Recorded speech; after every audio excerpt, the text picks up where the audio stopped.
non-stop Vikings talk. It's Purple Daily on Score North and ScoreNorth.com. Purple Daily, presented by Surly Brewing Company. I'll focus on contract after the season. Our main thing is reaching to that goal, but I'm not really too fond of money. I'm really just trying to get that goal of being the best receiver.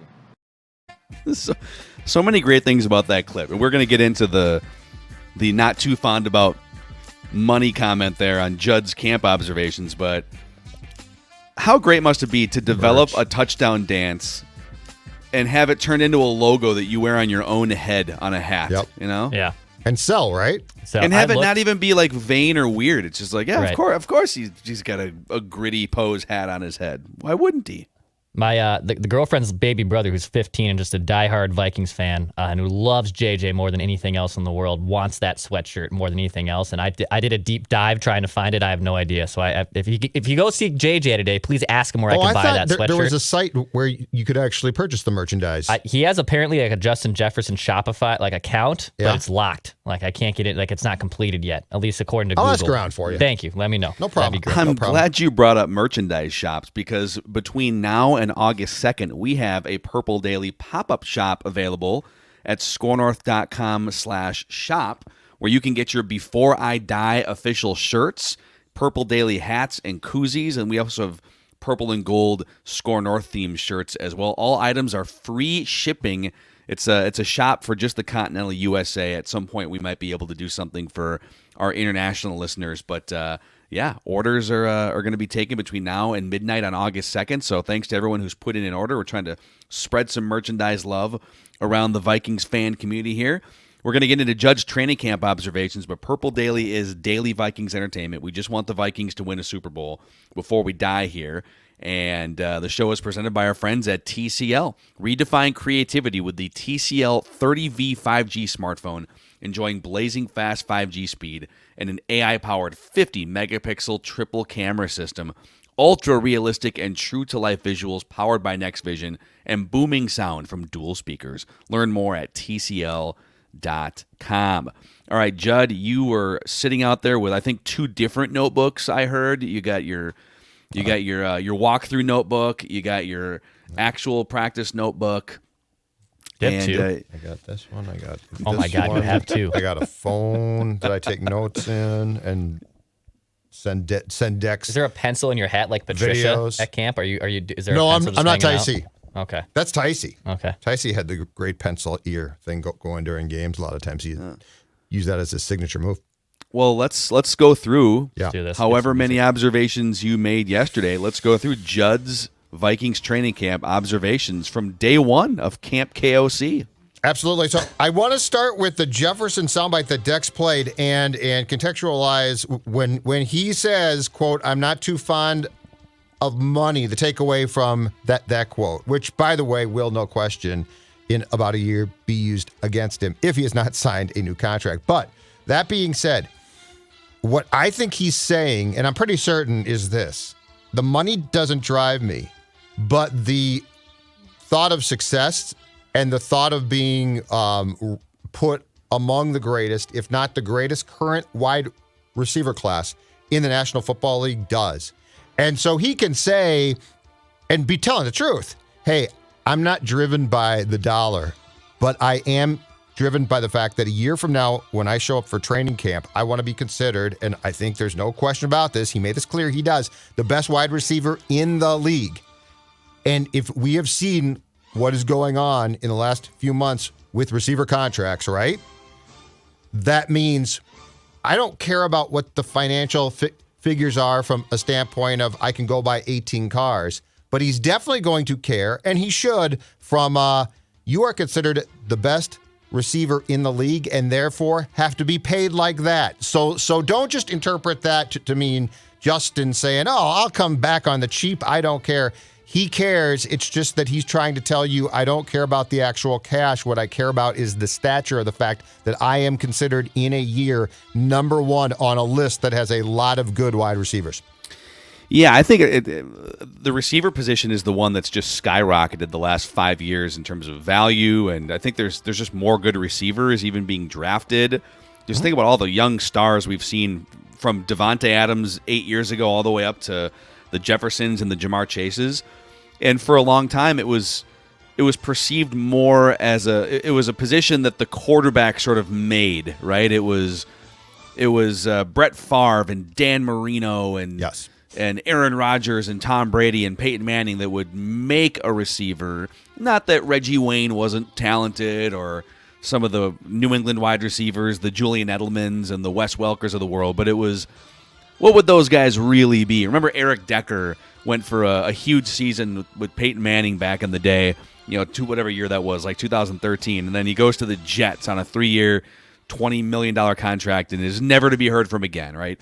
And we've seen that before. Sidney Rice goes away from Brett Favre. He's never to be heard from again.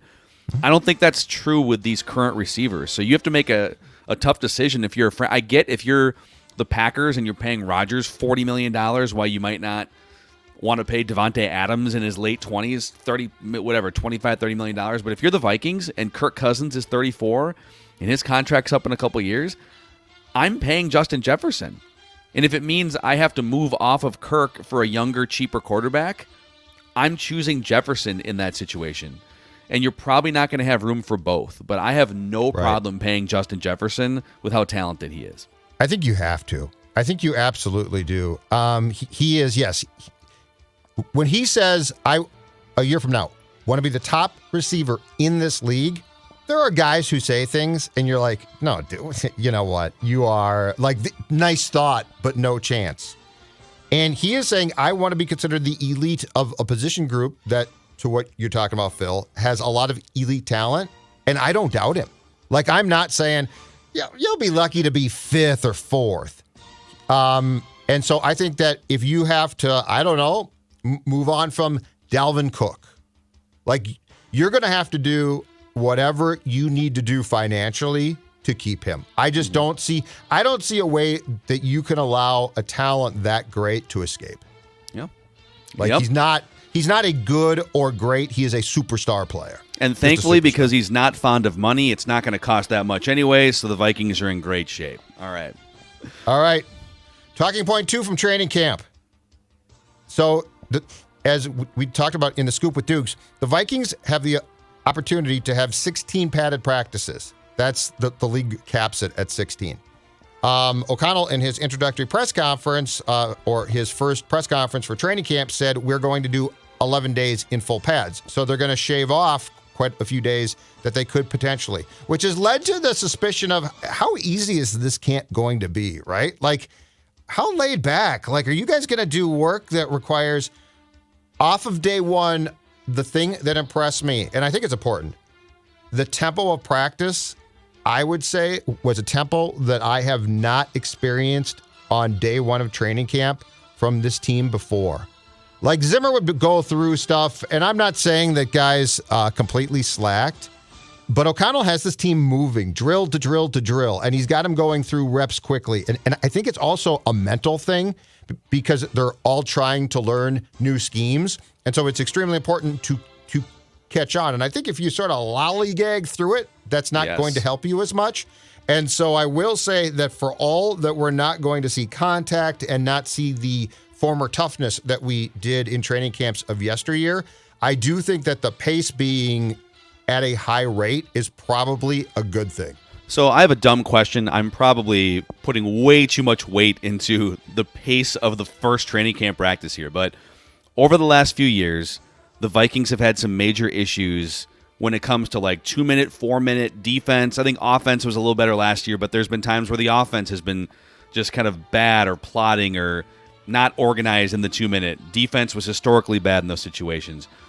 Does practicing more up-tempo and processing things in practice more up-tempo, does that help in those live bullet situations in games, do we think, when everything is sped up naturally? I think so, definitely. Yes. And the one thing where, because, you can't hit a ton here, the one thing that I think that you can actually have in your practice is tempo. So yes, I would say that essentially making guys work and think quickly is all upside. That unless a guy flat out doesn't get it and he screws up the drill 18 times, right? In which case you got to slow it down and talk to him. But I think for what they're trying to do and in putting in an atmosphere where we are going to be go, go, go, go, go, yes, I think that could definitely, if that's your daily approach to life, it's going to translate to games, right? I would say so. We should do that. We should designate one episode of Purple Daily every week where we're talking at twice the speed. We're giving our takes fast. Declan's doing the reads fast, etc. Like an 8-minute episode. We're go up tempo episode of Purple Daily. Here we go. Come on. People do listen to podcasts because that's an option, like on podcasts, and it blows my mind. I just How do you comprehend it? I have no idea. Thank you. Well, you can do 1.5 speed. You can do 2 speed. Does anyone ever listen to podcasts on half speed where it sounds like you're drunk? Cousins. You could argue that that's what this show sounds like, anyways. At normal speed. Kevin O'Connell works with the offense. All right, talking point 3. I've got Wait. Are these talking points or observations? We need to know for observations, talking points, for branding purposes. Hold on a second here. We have a whole situation. I labeled them as training camp day 1 talkers observations in the note I sent out. So they're talkers observations. I mean, this is the notebook. I got 2 notebooks. I'm clearing them out for you guys. We just need to know from a branding perspective if these are Judd's observations or Judd's talking points. I'll defer to Declan. Are they observations? I'd say they were both. They're notes. They're notes. Okay, notes. Yeah, they're notes. I feel like notes don't carry the impact, though, of talkers and observations. Anyway, okay. All right, do you want some... You have 2 notebooks. Do you want some highlights from yesterday? I've got a couple. Oh, now they're highlights. In my observations. Do you want a couple of on-the-field things I saw but was not allowed to film because that had been cut off? The first one is this. Rookie cornerback Andrew Booth Jr., second-round pick, by my observation of the practice, had the only team drill interception, picking off Kirk Cousins. So Cousins is struggling, is the headline. It was a great pick. It was a diving pick. Goes to the ground, gets up, takes off. But what I'm saying is, now Booth is with the second team at corner, I think, on the outside. The first team outside corners are Cam Dantzler and Patrick Peterson. My point is this. Andrew Booth Jr., second-round pick. The Vikings are very high on him. I'm not going to be surprised if they allow anyone to push Dantzler if it is Andrew Booth Jr. Andrew Booth Jr. is so interesting here because it sounds like the Vikings actually had him as a first-round grade and were, I know this is cliche, but very pleasantly surprised and happy that he fell to where he did. But what you just reported here is going to be the interesting spin on something, right? Oh, look at this interception by this young cornerback. But on the flip side is Kirk being more aggressive and trying to fit footballs into tighter windows and making mistakes in the new offense. I don't know. Does the truth lie somewhere in between? For this one, we'll just give credit to the good young cornerback for picking off a pass. Wow, you're going to tell me. But if you tell me he picks off 2 passes in practice, then maybe it's Kirk struggling to pick up the system. Are you going to panic? All right, highlight, observation, note, whatever you want to call it. Number 2. Number 2. My guy, tight end Johnny Mundt, who knows this system inside and out and came from the Rams, made what I consider to be the catch of the day, a leaping grab of a Cousins pass over Lewis Cine. So he had to leap to catch the Cousins pass. A hell of a catch. It was a jump pass. Sounds like the pass was sailed a little bit to me. It was a little bit. Yeah, I'm not gonna lie to you guys. It was sailed a bit. Sounds like accuracy's been an issue early in camp for Kirk Cousins. This is football. Things are gonna move fast. Again, they were moving quick pace, quick. Johnny Mundt, though, telling you, knows the system.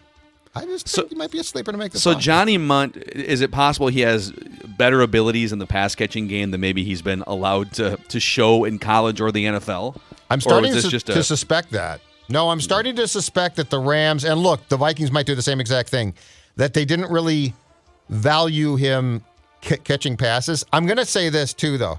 Johnny Mundt is built like a guy that Kirk would throw to a lot. Oh, great. If he possibly could. He's Tyler Conklin. Yeah, he's built. I mean, he's just a big guy. He's a target. Yeah, I'm just saying right now, like, this is the type of guy who Kirk's like, oh my God, what should I do with the football? What should I do? Johnny Mundt! Bang. Johnny Mundt. All of this Kirk Cousins slander here in the last 5 minutes, man. That's you. I'm not slandering Cousins. I'm giving props to Johnny Mundt. You just did right there. And Andrew Booth. I'm just saying he's the type of guy. Johnny Mundt's the type of guy. And plus, the name is so great. The name is so great. He's just the type of guy? He's the type of guy that Kirk likes to look at. He's He's just like, the you type are of my guy. guy. He's Kirk that type of found guy. Justin Jefferson 100 plus times last year too, but type of guy, Johnny too. Mundt's the type of guy. He's the type of guy. Type of guy. I'm just telling you. Safety net. Bail out. All right. My next note is this, and this is going to be the continuing, probably one of the top storylines of training camp. And that is Kellen Mond and Sean Mannion appeared to be basically splitting reps for the second team QB job. But from what I saw, there is no question, and this is not a surprise, but it's intriguing, that Kellen Mond is going to get a long look to be the second guy. So this is going to be this is going to unfold in a way that's going to be completely different, of course, than we saw with Mike, which was, a young quarterback, bleep that. He's going to get a lot of chances here. Hey, so I have a question here, and this it might be an unfair question after one day of practice, but in what you've observed so far, and you were at OTAs and mini camps and stuff too, but how much time is Kevin O'Connell spending with offense compared to defense, and how much time is he spending within these practices from what you can observe with the backup quarterbacks, with Kellen Mond? Or is it a lot of Kirk Cousins, we got to get the first team up to speed on what we're trying to do here primarily? O'Connell himself, it looks to me like he's spending really probably the majority of time with the offensive side, and when he's with the QBs, it's the whole group. So I can't hear him, but I don't sense like a Cousins, I got to go talk to Kirk. I think he is observing the entire group. And I'm telling you, I think that Mannion is a pseudo coach right now. He's still got work, and I don't know if he's going to make the roster or not. But my guess is if O'Connell is paying special attention to two quarterbacks, two of the three, it's got to be Kirk and Kellen, right? Yeah, probably. Here was Kellen Mond too at Darren Doogie Wolfson on the field after practice. Yes. Every year is a different evaluation period, and certain things that I thought I needed to work on in college, certain things I may change from those things coming till now. So, I think the work is usually evaluating and understanding what you need to do to continue to get better, not necessarily, how hard you're putting in the work. It's just interesting to hear from him because I just feel like he's been in witness protection since he got drafted. He missed a big chunk last year of training camp because of COVID, and it's so just hearing him talk and seeing him throw practice preseason will be interesting. We've kind of reached the halfway point here, I think, of Judd's notes, observations, and takes and takeaways.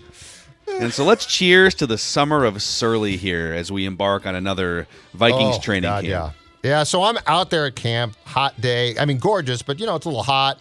And I'm taking notes in my two notebooks. I'm taking pictures and videos for Declan. And all I could think about is I got to get home to my fridge.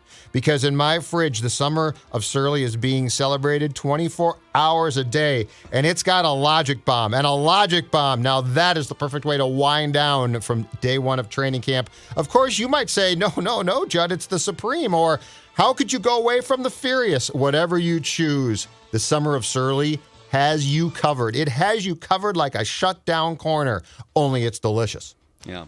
No offense to cornerbacks. Sure, they are delicious as well. But let's also talk about our friends at Equity Partners here. So Ryan, who was on Write That Down last week making his predictions, he's one of the co-owners of Equity Partners, which offers some great services for those of you in the market to sell a house. Okay, let's start with the WeHab program, where they partner with you. And they'll anything from simple fixes all the way up to full remodels, they will take that project on and get you the absolute most value for your home. And they will allow you to make an offer on your next home non-contingent on the sale of your current home, so you don't have to worry about sweating the timing of the transactions. Learn more at equitypartnersmn.com. That's equitypartnersmn.com. All right, back to Judd's camp observations. All right. Notes. Excitement here. I've got excitement for you. There is no way to spin this into a Kirk rip. There is nothing about this that is bad. This is all good, and this should excite the fan base very much. We got our first look at the use of Danielle Hunter and Za'Darius Smith first-team defense, and I'm going to tell you right now, the Vikings weren't joking. These guys are going to line up all over the place. There were times when Za'Darius Smith would be standing up over the right tackle, and Hunter would have his hand down on the right side over the left tackle. There was one time at least where Za'Darius moved inside right by Hunter on the right side. And Za'Darius was going against Ezra Cleveland. And let's just say Ezra didn't win the matchup. Za'Darius exploded past him. Exploded. Za'Darius Smith, because of how he has, I think, played the game for the majority, if not all of his career, is going to be standing up. Danielle is going to be standing up at times and 100% have his hand down at times as well. Last thing off this, we're going to call this a 3-4 base scheme because, God, I love to say that. This defense is going to be as multiple as you can get. It's going to be 3-4 times. It's going to be 4-3. It's going to show, this is off day one at training camp. It's going to show a variety of looks, but I can't tell you the potential, if they stay healthy, nightmares Hunter and Smith are going to cause, especially Phil and Dex, when they go up against interior offensive linemen. The guards don't want that smoke, man. Yeah, I love it. I just love it. It just feels like the entire philosophy here. And by the way, Zimmer did a good job of this in his heyday as a defensive coach too, so I don't want to make this a black and white statement of the new coaches are going to do this compared to Zimmer. But it sounds like Kevin O'Connell wants the offense and the defense to dictate. They aren't worried about, the defense is showing us this, and so therefore we must do this. They're thinking, well, what can we draw up where it doesn't even really matter much what they're doing? We're going to put Justin Jefferson where we want to. We're going to put Danielle Hunter and Za'Darius Smith where we want to and make them have to adjust.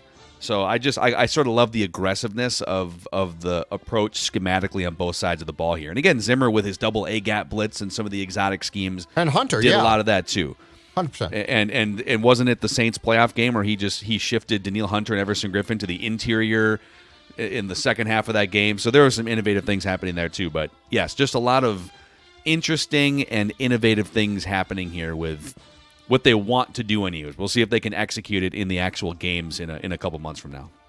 Okay, last couple things. Let's get to some depth chart questions. Where's Lewis Cine, Judd? Where's Lewis Cine playing? You haven't talked about him yet. 22 minutes in.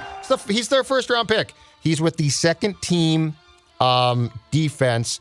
Josh Metellus is the other safety there. The first-team safeties on day one, Harrison Smith, Cam Bynum, who, by the way, got an opportunity to play after being a 2021 draft pick when Smith was out with COVID in Baltimore.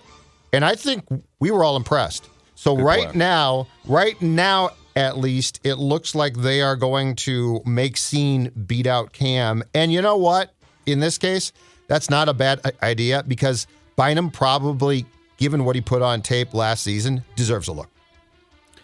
Yeah, I love this. This is a good problem to have. I think where I would have some questions is, okay, let's say Cine beats out Bynum, or let's say Bynum beats out Cine, but you really have three starting caliber good safeties.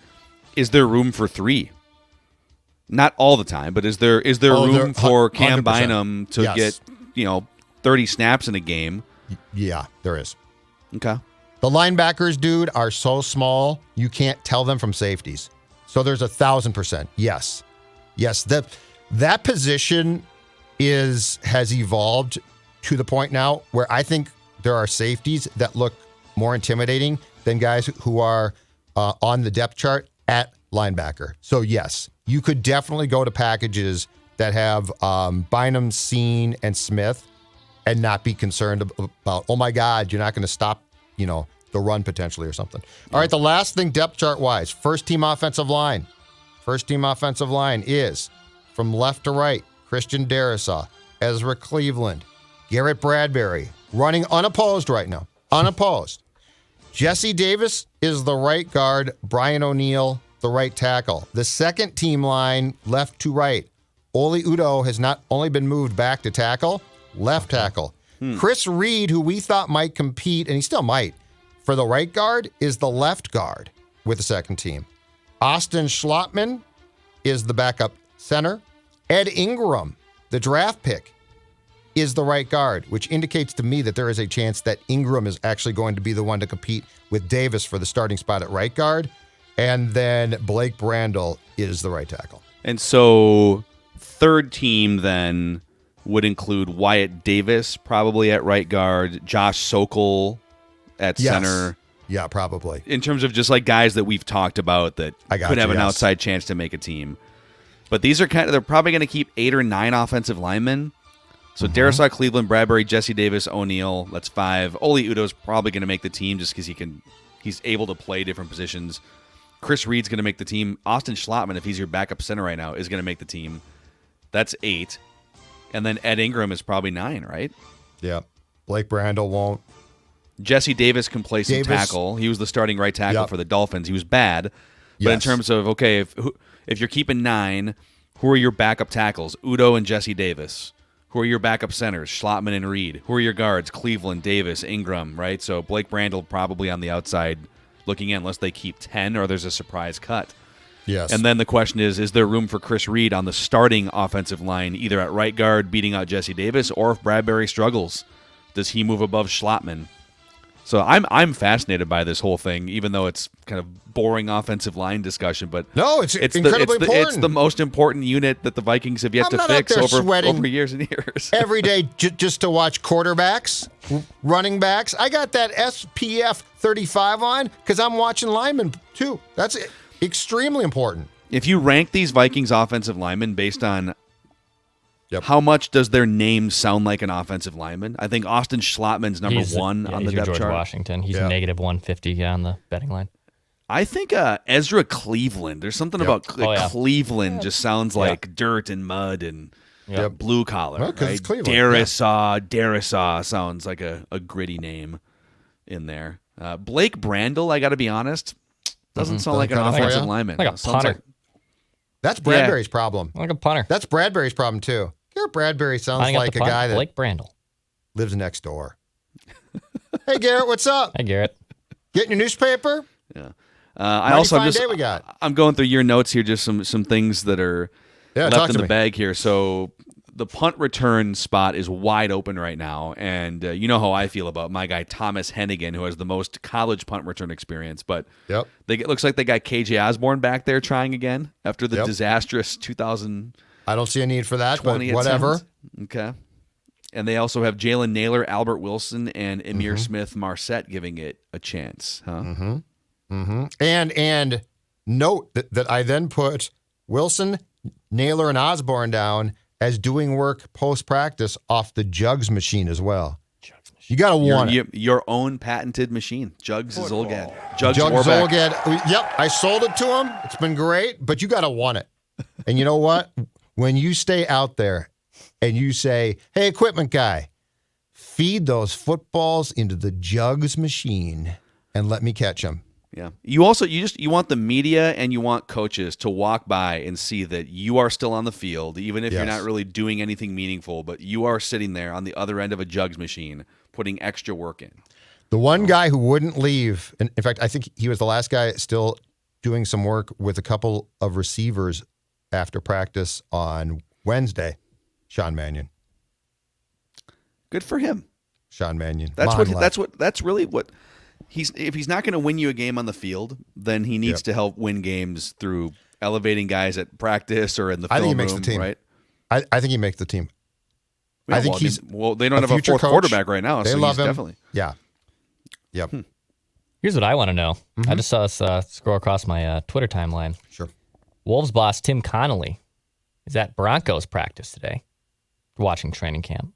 Yeah. Why isn't Tim Connolly at TCO watching the Vikings? Friends with the Broncos people from his time. You mean he'd rather watch Russell Wilson, cook wearing his own jersey into the parking lot than watch Kirk Cousins and his mystery meat and his rocks? George Payton. Don't forget George is there. George is there. Good people. Doesn't he? Is it likely that he hasn't finished the house selling and buying process too? Why are you trying to create partners? Why are you trying to create controversy right now? I'm not creating controversy. I'm just wondering why the new Pobo in town is not watching his local football team. Yeah, are we not good enough for you, Tim Connolly? Wow. Yeah. Are we not? We aren't good enough. I'm not a Rudy Gobert trade. He can just run back to Denver and watch Broncos practice. I'm just saying. Wow. We do have to get to a random Viking of the week here, but just in general, how great was it after months of coaching and front office changes and all the off-season fodder to actually just be back watching football practice, Judd? Well, two things about that. One, it was great because it's just fun. This is as eager as I have been to see the start of a season, starting with training camp, as I've been in years. Because, like, everything's new now. And it's completely changed. It's not a guy succeeding Childress. It's not Zim who became Dower. But the nice thing, too, is the practices are so quick now. And this one was done at such a high tempo and pace that it's actually fun to watch. Like, my biggest complaint about football practice is when players meander from drill to drill, right? And everybody's miserable, and it's clear the players are. I genuinely sense, and I'm not surprised by this, but genuinely, I will say, I think that there is a sense of anticipation among the players that we have not seen in a long time. And you know what? It might go down the drain. I have no clue. But it's fun to watch athletes that are enthused by their work. Did Kirk seem like he was too much affected by Kwesi just slandering his name to the USA Today and having that story continue on for days and days? I don't think Kirk cared. Did they have a stare down at any point at practice? They did talk about it. I did hear that they sat Kirk down and tried to explain what Kwesi actually was talking about, which was his philosophy of quarterbacks, as opposed to, hey, do you trust Kirk Cousins? Absolutely not. So they definitely told Kirk about this. Hey, this is what I meant. That story came out and it wasn't like all over. It's only been all over the national news cycle the last 48 hours. So they probably sat down. Is it likely they sat down before Kirk even caught wind of it? And then how do you explain that? Hey, I think it was after it was published. It was probably before it hit PTI on Wednesday, but I think it was after it was published, and then when it was painted of, which is true, but he's not Brady and stuff like that. And I think they sat him down and tried to explain what Kwesi was trying to say, which was so awkward. This is my philosophy. But Phil, how many times, and I'm not even placing blame here, how many times does Kirk end up in these sort of weird Seinfeld curbed situations that are just incredibly the plexiglass COVID thing? Like he's a curbed character. The you like that meme, the mystery meat on Instagram. But he always seems to, for a guy who tries to say as little as possible, he sure seems to end up in uncomfortable, weird predicaments a lot. No, he is a Seinfeld character. Yeah, he's totally a Seinfeld Larry David character. I never thought of it that way. Sounds like a Seinfeld character. Hey, it's Kirk. Kirk Hello, Cousins. Kirk. He's the neighbor. Hey, guys. Just comes in. You got any? He does. You guys got any white bread? We're out of milk. You like that? Amazing. I mean, you're right. Amazing. Did you get any comments from any of your media brethren just about how great you look now compared to last training camp when you look like a disaster? When I look like a heavy-set oaf, is that what you're trying to say? When I look like I should have been competing for the right guard spot because, damn it, I did not. But, of course, those folks saw me in the spring at those camps, and they said, Judd, what did you do? And I said, it wasn't me. It was my friends at Livia Weight Control Centers who have helped me drop, and now it's 40 pounds. And the best part, I am keeping the weight off. You're looking at a guy who a couple of weekends ago was wearing clothes that I'm going to say, back in the day, to use Phil's quote, when I was, quote, a disaster, did not fit me. I didn't even look at these clothes. I certainly didn't take them out of the closet because I knew they'd all be far too tight and simply not fit. But now, as I just said, I'm down 40 pounds. Dawn is down 12 pounds. So the Zolgad house down 50 plus pounds. And I want you to join me now with the Simple Start plan, only $59. That's right, $59. 855-GO-LIVIA. Livia, LIVEA.com. If you're looking in the mirror right now and saying, you know what, Phil Mackey's right, I'm a disaster, Livia's the answer for you to turn it all around. Love it, love it. All right, it's time now, gentlemen, as we do every single Thursday here, for the Random Viking of the Week. And it's presented by our friends at Brainerd International Raceway. Dex? Yeah, Brainerd International Raceway and Moto America this weekend. 5 classes, 120 riders, 90 total super bikes. I can't not play the football sounder when I hear super bikes.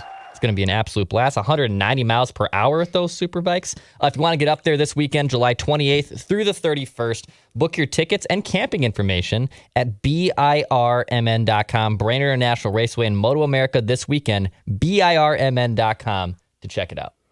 So here's where we stand after almost a year of battle in Random Viking of the Week. Judd with a 29-15 lead over Declan. Judd on a 5-game winning streak, correctly guessing Nate Burleson, John Sullivan, Jasper Brinkley, Cedric Griffin, and Matt Asiata. Before that, Declan had a 4-game winning streak, guessing Latavius Murray, Marquise Gray, Corey Chavis, and Pat Williams, which brings us to this week's Random Viking. And here are the rules. I'm going to throw out a series of clues. You guys can guess up to 3 times incorrectly until you're eliminated. You can ask me questions. I can refuse to answer if I want for, integrity of the game. Right, yeah, of course. Okay. No Googling. Nope. This Random Viking of the Week played college football in the Western Athletic Conference. The WAC. The WAC. Thanks. I think that's back-to-back WACs, because didn't Nate Burleson also play in the WAC? I think so. In high school, you're on to the next here? I'm on to the next one, dude. In high school, this Random Viking of the Week was a letterman in football, basketball, and baseball. Actually, he was once part of a state championship high school baseball team. Okay. After retiring, this Random Viking of the Week took over as head coach at a high school in Missouri. And his teams went on to be runners-up in the state championship game 2 years in a row. I don't think they ever actually broke through and won it, but became a high school coach.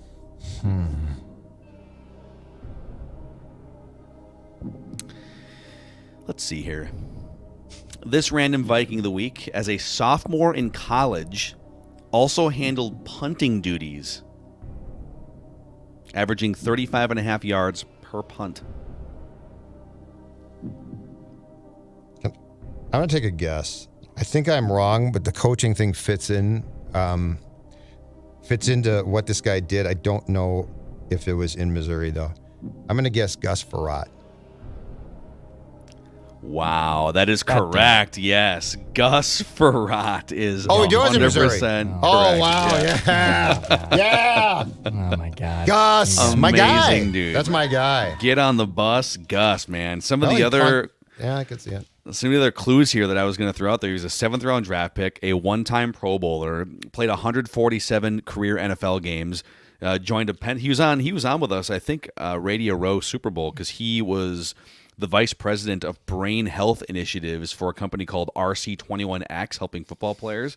Yes. And he enjoys headbutting things. I was going to say he headbutted a wall once. That might explain the association. Dude, here's the list of coaches he played for. Brad Childress, Mike Shanahan, Scott Linehan, Norv Turner, Mike Tice, Nick Saban, Bobby Ross, and Dick LeBeau.